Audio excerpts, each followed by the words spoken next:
சில வாரங்களுக்கு முன்பு நான் கடலூர் மாவட்டத்திற்கு சென்றிருந்த போது திடீரென காவல்துறை ஓடி வந்து என் வண்டியை மறித்தார்கள்.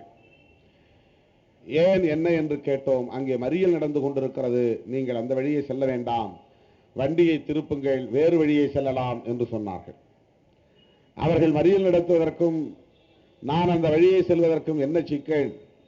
அவர்கள் ஒரு ஓரமாக அமர்ந்து போராடி கொண்டிருப்பார்கள், நாங்கள் ஒதுங்கி சென்று விடுகிறோம் என்று எவ்வளவோ கேட்டோம். வந்து மறித்தார்கள். நாங்கள் மீறி சென்றோம். வண்டியை விட்டு இறங்கி மறியலில் உட்கார்ந்திருந்த மக்களை சந்தித்தோம். அவருடைய கோரிக்கைகளை எல்லாம் கேட்டோம். அங்கேயே நின்றவாறு மாவட்ட ஆட்சித்தலைவரை தொடர்பு கொண்டு இந்த மக்களின் கோரிக்கைகளை அதிகாரிகளின் கவனத்திற்கு எடுத்து சென்றோம். அதன் பிறகு மக்கள் கோபம் தணிந்து நாங்கள் விடுத்த வேண்டுகோளை ஏற்று அந்த இடத்திலிருந்து கலைந்து சென்றார்கள். அடுத்த நாள் மாவட்ட ஆட்சித்தலைவரை சந்திப்பதற்கு நம்முடைய மக்கள் நல கூட்டணியை சார்ந்த பொறுப்பாளர்கள் அந்த பகுதி மக்களை அழைத்து சென்றார்கள். இப்படி ஒவ்வொரு மாவட்டத்திலும் பாதிக்கப்பட்ட மக்கள் வெள்ள நிவாரணம் கேட்டு போராடுகிற அவலம் தொடர்ந்து கொண்டே இருக்கிறது. போராடுகிற மக்களை சந்தித்து பேசுவதற்கு, அவர்களின் கோரிக்கைகளை கேட்பதற்கு, அவர்களின் குமுறலை கேட்பதற்கு கூட அதிகாரிகளோ அல்லது ஆளுங்கட்சியை சார்ந்தவர்களோ தயாராக இல்லை. அதனால்தான் பல இடங்களில் அது சட்டம் ஒழுங்கு பிரச்சனையாக மாறுகிறது, லத்தி சார்ஜ் அல்லது துப்பாக்கிச்சூடு என்கிற நிலைக்கு போய் சேர்கிறது. நான் அந்த இடத்திலே இறங்கி அதிலே பலதரப்பட்ட சமூகத்தை சார்ந்தவர்கள் இருந்தார்கள். வெறும் விடுதலை சிறுத்தைகள் மட்டுமல்ல, ஏராளமான பெண்கள் இருந்தார்கள். அப்படிப்பட்ட அந்த இடத்திலே நான் இறங்கி உங்கள் கோரிக்கை என்ன என்று கேட்டபோது கேட்கிற மாத்திரத்தில் அவர்களின் குமுறலை கொட்டுவதற்கான ஒரு வாய்ப்பாக அது அமைகிறது. அவருடைய வேதனைகளை சொன்னார்கள். ஆனால் இந்த ஆட்சியாளர்கள் அல்லது அதிகார வர்க்கத்தை சார்ந்தவர்கள் என்ன நடைமுறையை தொடர்ந்து பின்பற்றுகிறார்கள் என்றால், ஏழை எளிய மக்கள் போராடுகிற போது அவர்களை அச்சுறுத்தி தடியடி நடத்தி அவர்களை விரட்டி அடித்து விடலாம் என்பதை மட்டுமே ஒரு உத்தியாக கையாண்டு வருகிறார்கள். நான் அந்த இடத்திற்கு செல்லுவதற்கு முன்பு அவர்களை அடித்து விரட்டுகிற வேளையில் காவல்துறை ஈடுபட்டு இருக்கிறது. அப்படி சிதறி ஓடியவர்கள் மறுபடியும் வந்து சாலையிலே அமர்ந்து கொண்ட பிறகுதான் நான் அந்த இடத்தை கடக்க முயற்சித்தேன். அப்போது காவல்துறை தடியடி நடத்தியதையும் என்னிடத்திலே சொல்லி வருத்தப்பட்டார்கள். நான் காவல்துறைக்கு கண்டனம் தெரிவித்தேன். ஏன் இதை நான் சொல்லுகிறேன் என்று சொன்னால், பொதுவாக ஆட்சியாளர்களின் மனோநிலை என்பது, அதிகார வர்க்கத்தை சார்ந்தவர்களின் மனோநிலை என்பது, போராடுகிற ஏழை எளிய மக்களை அச்சுறுத்தி அடிபணிய வைத்துவிட முடியும், அவர்களை அடித்து விரட்டிவிட முடியும், அவர்களை கலைத்துவிட முடியும் என்கிற மனோநிலைதான் மேலோங்கி இருக்கிறது. இந்த ஆர்ப்பாட்டத்திற்கு வட சென்னை பகுதியிலிருந்து மத்திய சென்னை பகுதியிலிருந்து கிளம்பி வந்து கொண்டிருந்த நம்முடைய தோழர்களை தலைமைச் செயலகத்தின் அருகே காவல்துறை மறித்து கொடிபிடித்துக் கொண்டு எப்படி போகலாம் என்று அவர்களை மடக்கி இருக்கிறார்கள். பிறகு வாக்குவாதம் நடந்திருக்கிறது. கொடியை சுருட்டி கொண்டு செல்லுங்கள் என்றெல்லாம் சொல்லியிருக்கிறார்கள். ஆக போராடுகிறவர்களை, ஏழை எளிய மக்களை, அடித்தட்டு மக்களை ஒரு இடத்திலே கூட விடாமல், கூடினாலும் கூட அவர்களை அச்சுறுத்தி விரட்டிவிட முடியும் என்கிற மனநிலையில் நம்மை அணுகுகிறார்கள்.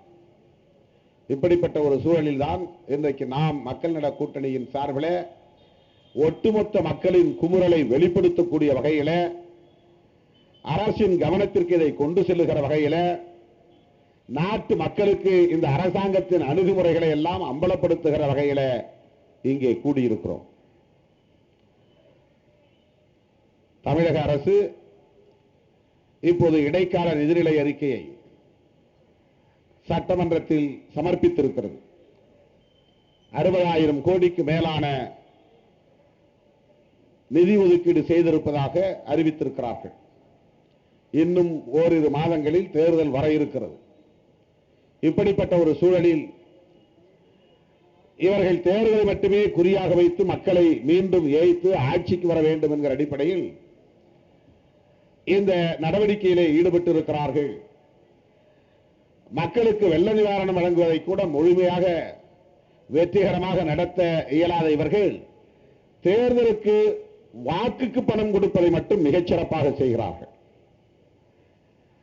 ஒவ்வொரு வீட்டுக்கும் நீங்கள் விடியற்காலை எழுந்து வாசலை திறந்தால் வாக்குக்கான பணம் உரையிலே கிடக்கும், கவரிலே வைத்திருப்பார்கள். இதை ஒரே நாளில் சில மணி நேரங்களில் மிகச்சரியாக அவர்களால் செய்ய முடிகிறது. இப்படி செய்ய முடிகிற அவர்களால் பாதிக்கப்பட்ட மக்களுக்கு நிவாரணம் வழங்குவதை மட்டும் ஏன் முறையாக செய்ய இயலவில்லை? தயவுகூர்ந்து எண்ணி பார்க்க வேண்டும். பாதிக்கப்படுகிற போது ஆளுங்கட்சிக்காரர்கள் யாருமே கிடையாது. கிட்டத்தட்ட 10 நாட்கள் ஆளுங்கட்சியை சார்ந்தவர்கள் சென்னை பெருநகரம் மற்றும் அதை சுற்றியுள்ள பகுதிகளில், பாதிக்கப்பட்ட பகுதிகளில் யாரும் வந்து மக்களை சந்திக்கவோ ஆறுதல் சொல்லவோ உதவி செய்யவோ ஆள் இல்லை. வட்ட வாரியாக அவர்களுக்கு நிர்வாகிகள் இருக்கிறார்கள், கிளை வாரியாக நிர்வாகிகள் இருக்கிறார்கள். அம்மாவுடைய பிறந்த நாள் வருகிறது. எப்படியெல்லாம் இப்போது அவர்கள் அதை கோலாகலமாக கொண்டாடப் போகிறார்கள் என்று பாருங்கள். எவ்வளவு உதவிகளை செய்ய போகிறார்கள் என்று பாருங்கள். இப்படியெல்லாம் செய்யக்கூடியவர்கள் வெள்ளத்தால் பாதிக்கப்பட்ட போது ஆளுங்கட்சிக்காரர்கள் மட்டுமே களமிறங்கி இருந்தால் கூட ஏராளமான உயிர்களை காப்பாற்றி இருக்க முடியும், ஏராளமான மக்களுக்கு உதவி செய்திருக்க முடியும். ஒவ்வொரு தனிப்பட்ட முறையிலே ஒவ்வொரு வட்ட செயலாளருமே அந்தந்த வட்டத்தை தத்தெடுத்திருந்தால் கூட அந்த மக்களுக்கு போதிய பாதுகாப்பையும் போதிய உதவிகளையும் செய்திருக்க முடியும். ஆனால் அதிலெல்லாம் அவர்கள் அக்கறை காட்டவில்லை. ஆனால் நாடு அறியும், உலகம் அறியும் மக்கள் நல கூட்டணி எந்த அளவுக்கு வெள்ளத்தால் பாதிக்கப்பட்ட மக்களுக்கு துணை இருந்திருக்கிறோம், உதவி செய்திருக்கிறோம் என்பது. உடனடியாக நம்முடைய கூட்டணியின் தலைவர்கள் ஒன்று கூடி களத்திலே இறங்கி பாதிக்கப்பட்ட மக்களுக்கு ஆறுதல் சொன்னது மட்டுமில்லாமல் எல்லா பகுதிகளிலும் நம்முடைய கூட்டணி கட்சிகளை சார்ந்த பொறுப்பாளர்கள், மாவட்ட பொறுப்பாளர்கள், வட்ட பொறுப்பாளர்கள், பகுதி பொறுப்பாளர்கள் என்று அனைவருமே அந்தந்த பகுதிகளில் அவரவர் வலிமைக்கு ஏற்ப உதவி செய்தது ஒரு வரலாற்று பதிவு. அதன் பிறகு பாதிக்கப்பட்டவர்களுக்கு உடை, பாத்திரங்கள், உணவுப் பொருட்கள் என்று நாம் வழங்கிய அந்த நடவடிக்கைகள் என்பது எல்லோரும் பாராட்டத்தக்க வகையிலே அமைந்தது. அதை விட இங்கே பேசிய தலைவர்கள் சொன்னார்கள், நம்முடைய தோழர்கள் சொன்னார்கள், எப்படி வெள்ளத்தால் பாதிக்கப்பட்ட மக்களுக்கு அந்த களத்திலே போய் அவர்களின் உற்றார் உறவினர்களைப் போல கை கொடுத்து நின்றோம், களத்திலே நின்றோம் என்பது ஒரு பெரிய வரலாற்று பதிவு. தமிழ்நாட்டு அரசியல் வரலாற்றில் யாரும் இதுவரையில் அப்படி ஒரு அக்கறை காட்டியதாக சான்றுகள் இல்லை. நாம் வெறும் தேர்தலை மனதில் வைத்தோ விளம்பரத்தை குறிவைத்தோ அந்த வேலைகளை செய்யவில்லை. சிலரும் போனார்கள், பத்திரிகைகளுக்கு, ஊடகங்களுக்கு விளம்பரம் தரக்கூடிய வகையில் சில நொடிகள் அல்லது சில நிமிடங்கள் இருந்துவிட்டு அந்த இடத்திலிருந்து அவர்கள் வெளியேறிவிட்டார்கள். ஆனால் மக்கள் நல கூட்டணியின் தலைவர்கள் அண்ணன் வைகோ அவர்கள், தோழர் ஜி ராமகிருஷ்ணன் அவர்கள், தோழர் முத்தரசன் அவர்கள், விடுதலை சிறுத்தைகளின் சார்பில் நான், இந்த மக்கள் நல கூட்டணியின் தலைவர்கள் தலைமை தாங்க இந்த கூட்டணியை சார்ந்த அத்தனை பொறுப்பாளர்களும், மாவட்ட பொறுப்பாளர்கள், பகுதி பொறுப்பாளர்கள், வட்ட பொறுப்பாளர்கள், திருவள்ளூர் காஞ்சிபுரம் மாவட்டத்தை சார்ந்த நிர்வாகிகள் களமிறங்கி சேறு சகதியிலே இறங்கி எங்கே என் குடிசை, எங்கே என் குடிசை என்று தேடிக்கொண்டிருந்த அந்த மக்களிடத்திலே போய் அதையெல்லாம் கண்டுபிடித்து அந்த சேறு சகதியை மணிக்கணக்கிலே நின்று வாரி மூர்ச்சை அடைத்து போகக்கூடிய வகையிலே நாற்றம் அடிக்கக்கூடிய அந்த சகதியில் நின்று வேலை செய்தவர்கள் மக்கள் நல கூட்டணி தலைவர்கள். எதையும் எதிர்பார்த்து நாம் செய்யவில்லை. உண்மையான சமூக அக்கறையோடு செய்திருக்கிறோம்.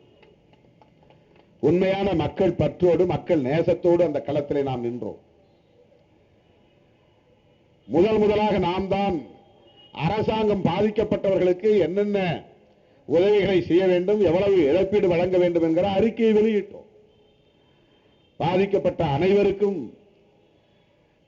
வெள்ளம் சூழ்ந்து நின்றிருந்தால் கூட குடிசை வீழவில்லை, குடிசை வெள்ளத்திலே அடித்துச் செல்லப்படவில்லை என்றாலும் கூட வெள்ளம் சூழ்ந்து நின்ற பகுதிகளிலும் பாதிக்கப்பட்ட அனைவருக்கும் இழப்பீடு வழங்க வேண்டும்.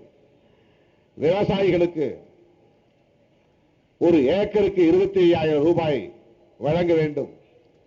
இப்படி தென்னை மர விவசாயிகளுக்கு, வாழை விவசாயிகளுக்கு, பனை விவசாயிகளுக்கு, நெல் விவசாயிகளுக்கு என்று தனித்தனியே தோட்டப்பயிர் விவசாயிகளுக்கு, கால்நடைகளுக்கு, மனித உயிர் இழப்புகளுக்கு, குடிசை அல்லது கட்டிடங்கள் சேதப்பட்டிருந்தால் அந்த பாதிப்புகளுக்கு என்று எல்லாவற்றையும் வகைப்படுத்தி எவ்வளவு அவர்களுக்கு இழப்பீடு வழங்க வேண்டும், அதற்கு மத்திய அரசு எத்தனை ஆயிரம் கோடிகளை இழப்பீடாக வழங்க வேண்டும் என்றெல்லாம் கோரிக்கை வைத்தவர்கள் மக்கள் நல கூட்டணியை சார்ந்த தலைவர்கள்.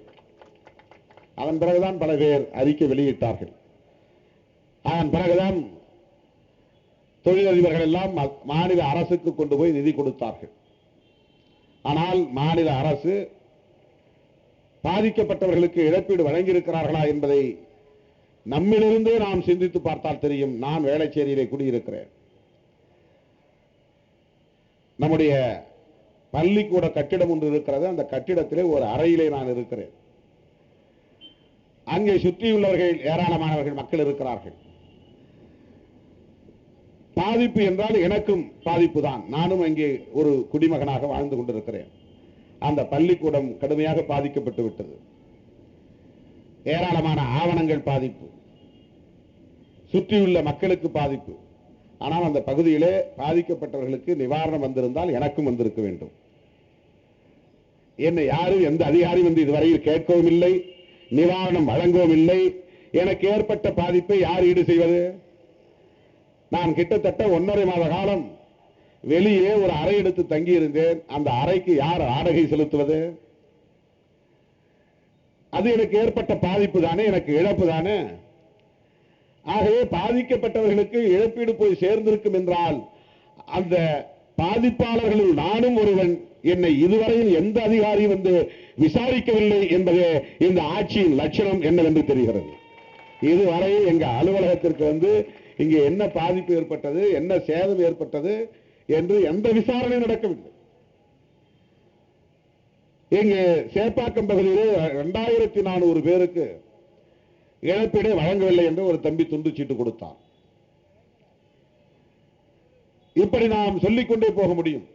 ஆனால் தேர்தலுக்கு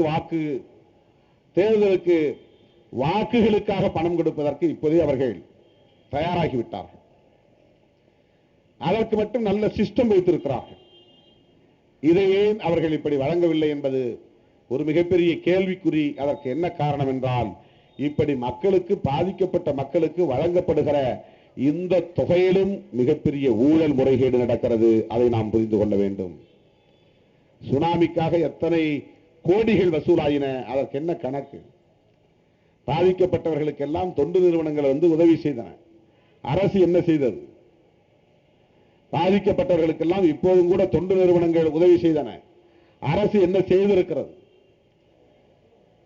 ஆகவே தமிழகத்தை ஆண்டு கொண்டிருக்கிற இந்த ஆட்சியாளர்கள் மக்களுக்கு எதிரான நடவடிக்கைகளில் தொடர்ந்து ஈடுபட்டு வருகிறார்கள். ஊழல் முறைகேடுகளில் ஈடுபட்டு வருகிறார்கள். இப்படிப்பட்டவர்களின் ஆட்சி மீண்டும் தமிழகத்தில் அமைந்துவிடக் கூடாது என்பதற்காக திட்டமிட்டு தொலைநோக்கு பார்வையோடு ஆழ்ந்து சிந்தித்து நல்லது கெட்டது எல்லாவற்றையும் எடை போட்டு பார்த்து மதிப்பீடு செய்துதான் மக்கள் நல கூட்டணியை நாம் உருவாக்கி இருக்கிறோம். ஏனோதானோ என்று உருவாகிவிடவில்லை, இசகு பிசகாக உருவாகிவிடவில்லை. தொலைநோக்கு பார்வை இல்லாமல் ஏதோ ஒரு உணர்ச்சி வேகத்திலே நாம் இதை கட்டி அமைத்து விடவில்லை. மக்கள் நல கூட்டணியை உருவாக்குவதற்கு முன்பு அறிவித்த போதுதான் உங்களுக்கு தெரியும். உருவாக்குவதற்கு முன்பு எத்தனை முறை இந்த 4 கட்சிகளின் தலைவர்கள் கூடி பேசினோம் என்பது பலருக்கு தெரியாது. என்னென்ன விவாதங்களை நடத்தினோம் என்பது பலருக்கு தெரியாது. என்னென்ன கொள்கை நிலைப்பாடுகளை மேற்கொண்டோம் என்பது பலருக்கு தெரியாது. ஆக நன்கு சிந்தித்து ஆழ்ந்து விவாதித்து தொலைநோக்கு பார்வையோடு ஒரு கூட்டணியை நாம் உருவாக்கி இருக்கிறோம். இந்த கூட்டணி சிதறாதா? இது எப்படியாவது உடைந்து நொறுங்காதா? இதில் இருப்பவர்கள் ஆளுக்கு ஒரு திசையாய் நாலாபுரமும் சிதறி ஓடமாட்டார்களா என்றெல்லாம் சிலர் கனவு கண்டு கொண்டிருக்கிறார்கள். அந்த விருப்பத்தை அவ்வப்போது வெளிப்படுத்திக் கொண்டிருக்கிறார்கள். தொடங்கிய நாளிலிருந்து சொல்லிக் கொண்டிருக்கிறார்கள். ஆனால் நாம் 6 மாத காலங்களை கடந்து வந்து விட்டோம். கைகோர்த்து களத்திலே பல போராட்டங்களை கண்டு வந்திருக்கிறோம். இதுவரையில் நாம் நடத்திய போராட்டங்களும் சரி, மதுரையிலே நடத்திய மாற்று அரசியல் எழுச்சி மாநாடும் சரி, டெல்டா மாவட்டங்களில் நாம் மேற்கொண்ட மாற்று அரசியல் எழுச்சி பயணமும் சரி, இன்றைக்கு நடுநிலையாய் சிந்திக்கக்கூடியவர்களின் கவனத்தை ஈர்த்திருக்கிறது. இதுவும் வேண்டாம், அதுவும் வேண்டாம், ஊழல் வேண்டாம், மது வேண்டாம், சாதிவெறி வேண்டாம், மதவெறி அரசியல் வேண்டாம் என்று கருதுகிற மக்கள் நலனில் அக்கறை உள்ளவர்கள் இன்றைக்கு ஒவ்வொரு நாளும் சமூக வலைத்தளங்களில் மக்கள் நல கூட்டணியை ஆதரிப்போம் என்கிற பதிவுகளை செய்து வருகிறார்கள். எனவே நாம் அரசியல் சார்பற்று இருக்கிற, கட்சி சார்பற்று இருக்கிற பொதுமக்களின் நல்லெண்ணத்தை வென்றெடுப்பதில் கவனம் செலுத்துவோம். அவர்களின் நன்மதிப்பை வென்றெடுப்பதில் கவனம் செலுத்துவோம். மக்களை ஏய்த்து ஆட்சிக்கு வந்துவிட முடியும் என்று கனவு காணுகிறவர்களுக்கு இந்த தேர்தலில் கட்சி சாராத மக்கள் மிகப்பெரிய சம்மட்டி அடியை கொடுப்பார்கள் என்கிற நம்பிக்கையை நாம் பெறுவோம். அந்த நம்பிக்கை நமக்கு இருக்கிறது. யார் வந்தாலும் வராவிட்டாலும் மக்கள் நல கூட்டணியின் பயணம் ஒரு துளி அளவு கூட தடையில்லாமல் தொடரும். அப்படித்தான் இன்றைக்கு நாம் தொடங்கிவிட்டோம். இன்றும் தமிழ்நாட்டில் கட்சிகள் கூட்டணி தொடர்பான முடிவை எடுக்காத போது ஒரே ஒரு கட்சி காங்கிரஸ் திமுகவோடு இணைந்திருப்பதாக அறிவித்திருக்கிறது. அது ஒன்றும் புதிய உறவு அல்ல. ஏற்கனவே அவர்கள் கூடுவார்கள், பிரிவார்கள். கடந்த நாடாளுமன்ற தேர்தலில் காங்கிரஸ் திமுக கூட்டணியில் இருந்து வெளியேறியது அல்லது திமுக வெளியேற்றியது. அப்போது அவர்களால் இணைய முடியாமல், அந்த உறவை இணைய விடாமல் தடுத்தது எது? இப்போது மீண்டும் அவர்கள் இணைந்திருக்கிறார்கள். அந்த உறவு மறுபடியும் புதுப்பிக்கப்பட்டிருக்கிறது. மீண்டும் அவர்கள் இணைவதற்கு காரணமாக இருப்பது எது? இதை காங்கிரஸ் கட்சி தலைவர்கள் சொல்லுவார்களா அல்லது திமுக தலைமை சொல்லுமா? தேர்தல் அரசியலில் இதுவெல்லாம் சகஜம் என்றுதான் சொல்ல முடியும். ஆனால் நாம் இன்றைக்கு தனியே ஒரு கூட்டணியை உருவாக்கி இருக்கிறோம் என்று சொன்னால், எந்த கூட்டணியிலும் இணைய முடியாமல் வேறு வழி இல்லாமல் நாம் உருவாக்கியதாக சிலர் நினைக்கிறார்கள். வேறு வழி இல்லாமல் இதை நாம் உருவாக்கவில்லை. வேறு வழியை உருவாக்குவதற்காக நாம் உருவாக்கி இருக்கிறோம். நமது பாதை ரஜினிகாந்த் சொல்வதைப் போல என் வழி தனி வழி என்பதைப் போல எங்கள் பாதை மக்கள் பாதை. எங்கள் வழி மக்கள் வழி. ஊழல் இல்லாத வழி, மது வியாபாரம் செய்யாத வழி, சாதி வெறிக்கு இடமில்லாத வழி, மத வெறிக்கு இடம் கொடுக்காத வழி, மக்கள் விரோத கொள்கைகளுக்கு அனுமதிக்காத வழி. அதுதான் மக்கள் வழி. அதுதான் மக்கள் நல கூட்டணியின் வழி. எனவே உற்சாகத்தோடு, புது நம்பிக்கையோடு, மக்கள் நல கூட்டணி ஆட்சி அமைக்கும் என்கிற நம்பிக்கையோடு நாம் களமாடுவோம். மக்கள் நல கூட்டணி ஆட்சி அமைத்தால் சென்னை பெருநகரத்தில் நதிக்கரை ஓரங்களில் அந்த நாற்றம் எடுக்கும் பகுதிகளில் வாழ்ந்து கொண்டிருக்கிற மக்களை சென்னையிலேயே தங்க வைப்பதற்குரிய ஏற்பாடுகளை மக்கள் நல கூட்டணி செய்யும். ஒரு ஏக்கரில் ஒருவன் குடியிருக்கிறான். சென்னையிலே நீங்க போய் பங்களா இருக்கிற பகுதிகளை பாருங்கள். ஒருத்தர் 2 பேர் தான், பொண்டாட்டி புருஷன் 2 பேர் தான் இருப்பான். ஆனா ஏக்கர் கணக்கில் அரண்மனை இருக்கும். பிள்ளைங்க எல்லாம் வெளிநாட்டில் இருப்பார்கள். மொத்தத்திலே அந்த ஒரு பங்களா இருக்கிற இடத்தில் ஒரு அரண்மனை கட்டப்பட்டிருக்கிற இடம், அந்த அளவுக்கான பகுதியில் 10,000 குடிசைகள், 20,000 குடிசைகள் என்று மக்கள் 10க்கு 10 கூட இல்லாத அளவிலே மிக கேவலமான ஒரு வாழ்க்கை முறை. நாடு விடுதலை பெற்று 70 ஆண்டுகள் ஆகிவிட்டன. இத்தனை ஆண்டுகள் ஓடிவிட்டன. இப்படிப்பட்ட இந்த ஏழை எளிய மக்களுக்கு ஒரு நல்ல குடியிருப்புக்கு உத்தரவாதம் தரக்கூடிய அரசு இங்கே உருவாகவில்லை. ஆனால் சிங்கப்பூருடைய வளர்ச்சியை நினைத்து பாருங்கள். அங்க யாராவது இப்படி கொசுக்கடியிலே நதிக்கரை ஓரத்திலே நாற்றம் எடுக்கிற அந்த கழிவுகள் ஓடுகிற பகுதியிலே மக்கள் வாழ்கிறார்களா என்று நீங்கள் சிங்கப்பூர், மலேசியா போன்ற பகுதிகளிலே போய் பாருங்கள். தன்னுடைய நாட்டு குடிமக்களை நல்ல இடத்திலே வாழ வைப்பதற்கு கூட வக்கில்லாதவர்களின் கைகளில் ஆட்சி அதிகாரம் இருக்கிறது. ஆட்சி அதிகாரம் இருக்கிறது. இங்கே வரிசையாக சொன்னார் நம்முடைய அன்பு சோதரர் மல்லை சத்யா அவர்கள் என்றுதான் நான் கருதுகிறேன். அம்மாவுக்கு எத்தனை பங்களா என்று. ஆனால் அவருக்கு குடும்பம் இல்லை, குட்டி இல்லை என்கிறார்கள், யாரும் இல்லை என்கிறார்கள். இத்தனை பங்களாக்கள். இதை போல ஒவ்வொரு கட்சியின் தலைவர்களுக்கும், அது திமுகவாக இருந்தாலும் சரி அல்லது மற்ற ஆளும் வாய்ப்பை பெற்றவர்களின் தலைவர்களாக இருந்தாலும் சரி. ஆனால் ஏழை எளிய மக்கள், உழைக்கிற மக்கள், பாட்டாளி மக்கள் உடலை நீட்டி படுப்பதற்கு கூட, உழைத்து வந்த பிறகு உடலை நீட்டி படுப்பதற்கு கூட வசதி இல்லாத நிலையிலே அவர்கள் வாழுகிற அவலம் இன்னும் தொடர்கிறதே. எத்தனை இடங்கள் மற்றவர்களின் ஆக்கிரமிப்பிலே இருக்கிறது. பணம் இருக்கிறது என்பதற்காக தனக்கு தேவைக்கும் மிஞ்சி ஏக்கர் கணக்கில் நிலத்தை வாங்கி போடுவதுதான் உண்மையான ஆக்கிரமிப்பு.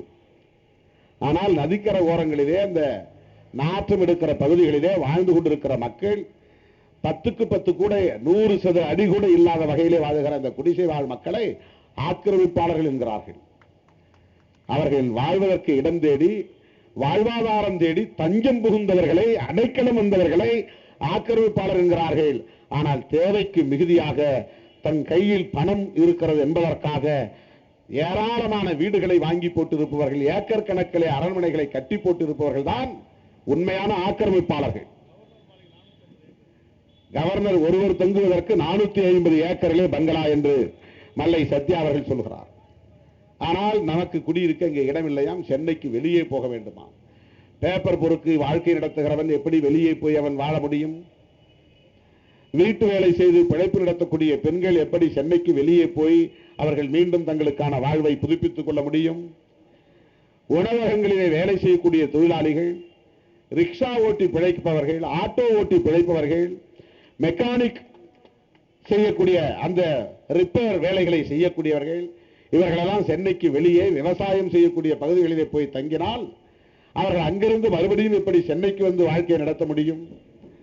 இதெல்லாம் அடிப்படையாக ஆட்சியாளர்களுக்கு தெரிய வேண்டிய விவகாரங்கள். ஆனால் இவர்களுக்கு அதை பற்றி கவலை இல்லை.